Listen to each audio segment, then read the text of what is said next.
everyone, welcome back to Xylem Learning. Anita Miss ആണ്. അപ്പോൾ നമ്മൾ കാത്തിരുന്നത് പോലെ നമ്മുടെ EVSന്റെ എക്സാം ഇതാ ഇങ്ങെത്തി. അപ്പോൾ അതിനു മുന്നോടിയായിട്ട് ചില ചോദ്യങ്ങളുമായിട്ടാണ് ഇന്ന് മിസ് വന്നിരിക്കുന്നത്. അപ്പോൾ നിങ്ങൾ എല്ലാവരും എന്ത് ചെയ്യുക, ഈ ഓരോ ചോദ്യങ്ങളും സ്വന്തമായിട്ട് ചെയ്തു നോക്കാനായിട്ട് ശ്രമിക്കുക. നമ്മുടെ ഒന്നാമത്തെ ചോദ്യം ഇതാണ്. Look at the picture. The given picture indicate a model of the earth that is bring by Shalu's class teacher to classroom to study about the earth. താഴെ തന്നിരിക്കുന്ന ചിത്രം പരിശോധിക്കുക. ശാലുവിന്റെ ക്ലാസ് ടീച്ചർ ഭൂമിയെ പറ്റി പഠിക്കുന്നതിനായി കൊണ്ടുവന്ന മാതൃകയാണിത്. അപ്പൊ നിങ്ങൾക്ക് ആ ഒരു ഫിഗർ കാണാനായിട്ട് സാധിക്കുന്നുണ്ടെന്ന് വിശ്വസിക്കുന്നു. ഇനി നമ്മുടെ ചോദ്യം ഇതാണ്. ഫസ്റ്റ് ക്വസ്റ്റ്യൻ എന്ന് പറയുന്നത് എന്താണ്?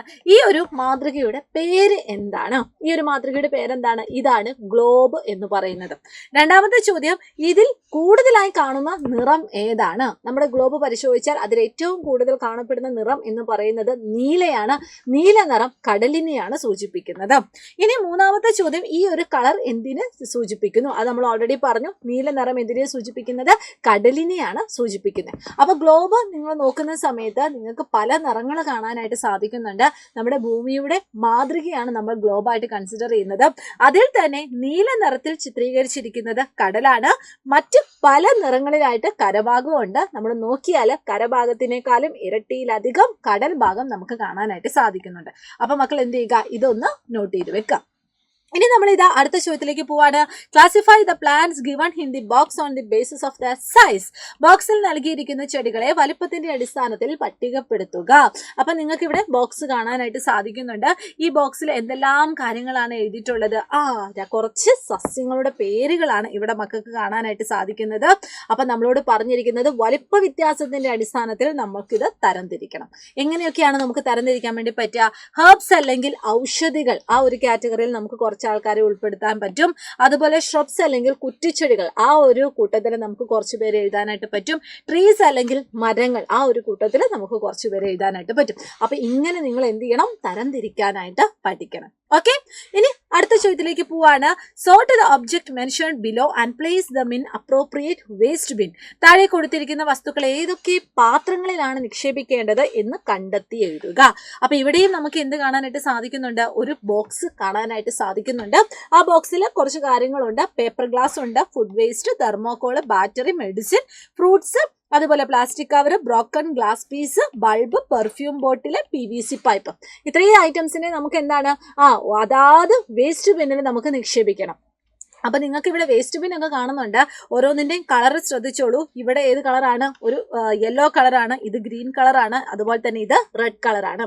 ഗ്രീൻ കളറിലുള്ളത് എന്താണ് മക്കളെ? ഓർഗാനിക് വേസ്റ്റ് ആണ്. അതായത് ജൈവ മാലിന്യങ്ങൾ നമ്മൾ ഇടുന്ന സ്ഥലമാണ്. അതുപോലെ തന്നെ യെല്ലോ കളറിൽ കാണുന്നത് ഇനോർഗാനിക് വേസ്റ്റ് ബിന്നാണ്. അതായത് ഇനോർഗാനിക് ആയിട്ടുള്ള കാര്യങ്ങൾ അല്ലെങ്കിൽ അജൈവ വസ്തുക്കൾ ഇടുന്ന അല്ലെങ്കിൽ ആ ഒരു വേസ്റ്റുകളൊക്കെ നമ്മൾ സൂക്ഷിക്കുന്ന പെട്ടിയാണ്. അതുപോലെ റെഡ് കളറിൽ കാണുന്നതാണ് ഹസാർഡ്നെസ് വേസ്റ്റ് ബിൻ, അല്ലെങ്കിൽ നമ്മൾ പറയും ഈ അപകടകാരികളായിട്ടുള്ള വേസ്റ്റുകളൊക്കെ നിക്ഷേപിക്കുന്ന സ്ഥലം. അപ്പൊ എന്താണ് ജൈവ മാലിന്യങ്ങൾ എന്ന് നമുക്കൊക്കെ അറിയാലോ? മണ്ണിൽ ലയിച്ചു പോകുന്നതാണ് ജൈവ മാലിന്യങ്ങൾ. മണ്ണിൽ ലയിക്കാത്ത പ്ലാസ്റ്റിക് പോലുള്ളവയാണ് അജൈവ മാലിന്യങ്ങൾ അല്ലെങ്കിൽ ഇനോർഗാനിക് വേസ്റ്റ് എന്ന് പറയുന്നത്.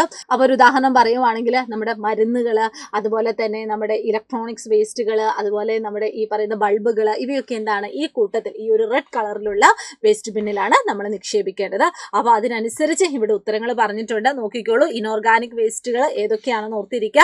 ഓർഗാനിക് വേസ്റ്റുകളും ഇവിടെ തന്നിരിക്കുന്നതെന്ന് ഓർത്തിരിക്കുക. ഹസാർഡസ് വേസ്റ്റും, അതായത് അപകടകാരികളായിട്ടുള്ള വേസ്റ്റുകൾ ഏതൊക്കെയാണെന്നും ഇവിടെ ഓർത്തിരിക്കുക. അപ്പൊ ആ ഒരു രീതിയിൽ മക്കളെ എന്ത് ചെയ്യണം? ഇങ്ങനെ പട്ടികപ്പെടുത്താനായിട്ട് നോട്ട് ചെയ്യാം. ഓക്കെ, അപ്പം 3ാം ക്ലാസ് ഒക്കെ നമ്മൾ അടിപൊളിയായിട്ട് ഈ ഒരാഴ്ചയും കൊണ്ട് നമ്മൾ പൂർത്തിയാക്കും. ഇനി നമ്മൾ കടക്കാൻ പോകുന്നത് 4ാം ക്ലാസ്സിലേക്കാണ്. 4ാം ക്ലാസ്സിലെ സിലബസ് മാറും എന്ന് പറയപ്പെടുന്നു. അതുപോലെ 4ാം ക്ലാസ്സിൽ നിങ്ങൾ ആദ്യമായിട്ട് എഴുതാൻ പോകുന്ന മത്സര പരീക്ഷയുണ്ട്. അപ്പൊ അതൊക്കെ നിങ്ങൾ ഒറ്റയ്ക്ക് റെഡി ആവുന്നതിനേക്കാളും നിങ്ങൾക്ക് കട്ട സപ്പോർട്ടായിട്ട് സൈലത്തിന്റെ കൂടെ റെഡി ആയാൽ നമുക്ക് ഡബിൾ സ്ട്രോങ് ആവും അല്ലേ? അപ്പൊ സൈലം അതിനുവേണ്ടി ഒരു ഓൺലൈൻ ട്യൂഷൻ ബാച്ച് ആരംഭിച്ചിട്ടുണ്ട്. നമ്മുടെ സ്വന്തം പ്രാണ ബാച്ചാണ്. ഒരു കൊല്ലത്തേക്കാണ് ഫീസ് വരുന്നത്. അതും വെറും 2249 രൂപ മാത്രമേ ഉള്ളൂ.